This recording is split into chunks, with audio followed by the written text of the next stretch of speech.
disponibile per... Io sarei venuto qui, però siccome l'amico Martignoni mi ha chiamato, io sono operativo come vedete anche a Ferragosto, Quindi... ho detto a Martignoni vengo subito perché sarei venuto, sono stato ovviamente a Linate prima, solo perché è più vicino.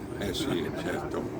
E con il questore di Milano, qui sarei venuto subito dopo Ferragosto, appena rientrato, però mi ha chiamato qui l'amico Martignoni e sono venuto con piacere perché mi riservo ovviamente di parlare con i responsabili dell'ordine pubblico di Varese per cercare di sensibilizzare, come ho fatto con il questore di Milano col quale ho avuto modo di incontrarmi e di incontrare le organizzazioni sindacali dei tassisti. Hanno avuto un incontro in questura a Milano con i responsabili dell'aeroporto, della polizia e anche di Polaria, che è la polizia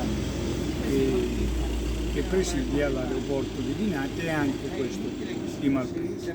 Io mi riservo poi di vedere anche il prefetto di Varese perché l'area dell'aeroporto di Malpensa è un po', come ho detto prima, molto più vasta di quella che è Milano, che ha solo 4 comuni, qui ne abbiamo di più, per cui ci vuole anche l'autorità prefettizia per sollecitare, oltre al mio